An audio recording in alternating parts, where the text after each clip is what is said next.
အဲ့တော့ဒီနေ့ကတော့ day 4ရဲ့ lab လေးဖြစ်ပါတယ်အဲ့တော့ day 4 lab မှာဆိုလို့ရှိရင်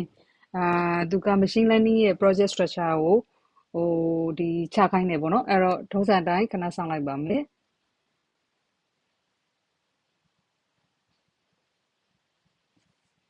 အဲ့တော့ဒီမှာဆိုရင်တော့သူ့ရဲ့ instruction လေးဖတ်ကြည့်တဲ့အခါမှာသူ့ရဲ့default detection ဆိုတဲ့ဟာရှိတယ် project ရှိတယ်အဲ့တော့သူ့ရဲ့အဲ့ရှိတဲ့ဟာမှာသူပြောတဲ့ format တိုင်းကို hierarchy တိုင်းလုပ်ပေးရမယ် project hierarchy တိုင်းပြီးရင်သူ SRC ရဲ့ folder တွေအောက်မှာဒီ init file ရှိမရှိအကုန်ထည့်ပေးရမယ်ပေါ့နော်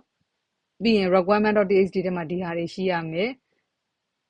နောက်ပြီးရင် readme ထဲမှာဒီစာသားလေးထည့်ခိုင်းတယ်ပေါ့နော်အဲ့တော့ဒီမှာတခါလေreadme requirement readme ထဲကိုအရင်လုံးလိုက်မယ်ပေါ့နော်လွယ်ဆုံးရဟာလေး okay အဲ့တော့ဆိုတော့ readme ထဲမှာဒီဟာလေးရောက်သွားပြီပြီးရင် requirement.txt ထဲကိုတစ်ချက်စစ်လိုက်မယ်အဲ့တော့ဒီဟာရှိရယ် pandas ရှိရယ်အဲ့တော့ spelling လည်းမှန်တယ်ပေါ့နော်အဲ့တော့ဒီနှစ်ခုတော့ပြီးသွားပြီဆိုတော့ဒီ structure လေးတစ်ချက်လုပ်လိုက်ပါမယ်အဲ့တော့ cd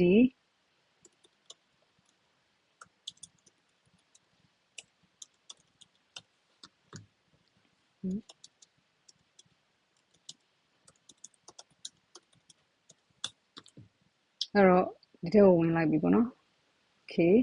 အဲ့တော့ဝင်လိုက်ပြီးတော့ရင်တော့သူလိုအပ်တဲ့ဒီကနေဒီ manually လုပ်ရင်လည်းရတယ်ပေါ့နော်အဲ့တော့သူ့မှာ data အောက်မှာ raw နဲ့ proceed ဆိုတဲ့ဒါလေးစောက်ခိုင်းတယ်ပေါ့နော်အဲ့တော့ဒီ linux command နဲ့ပဲစောက်ကြည့်လိုက်မယ်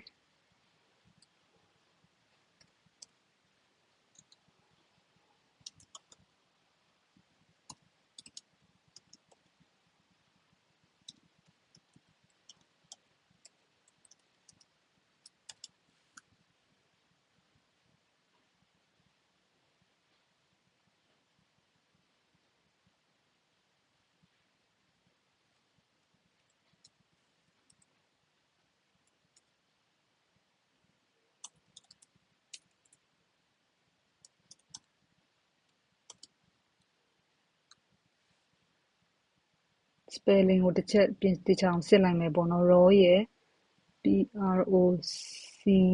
processed ဆိုတော့မှန်ပြီလို့ထင်တာပဲအဲ့တော့တစ်ချက်ဒီကောင်လေးကိုကြည့်လိုက်မယ်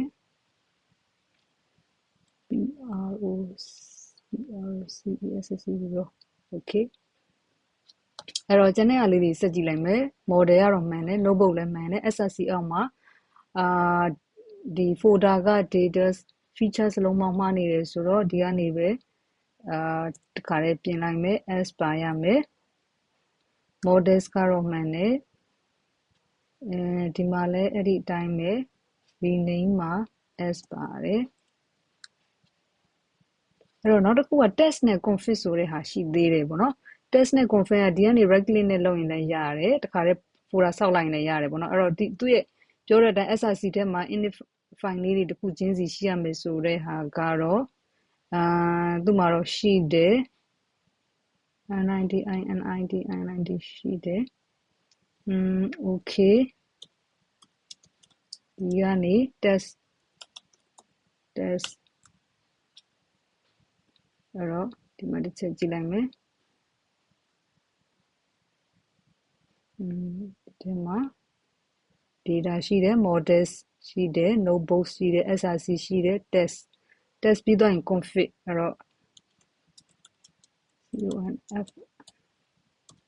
config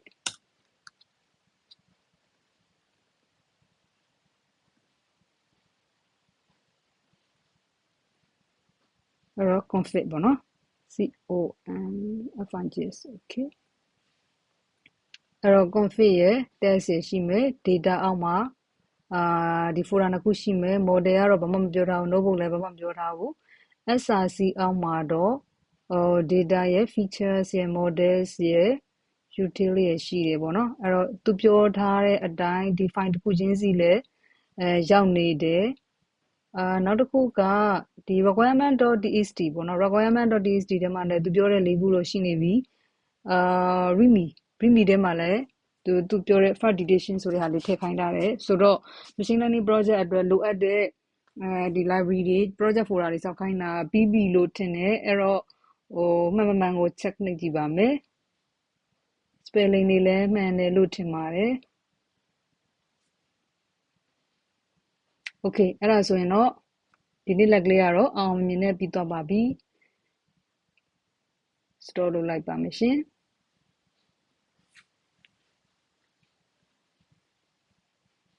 အဲ့တော့နောက်နေ့ဒီ day 5မှာပြန်တွေ့ပါမယ်အားလုံးကျေးဇူးတင်ပါတယ်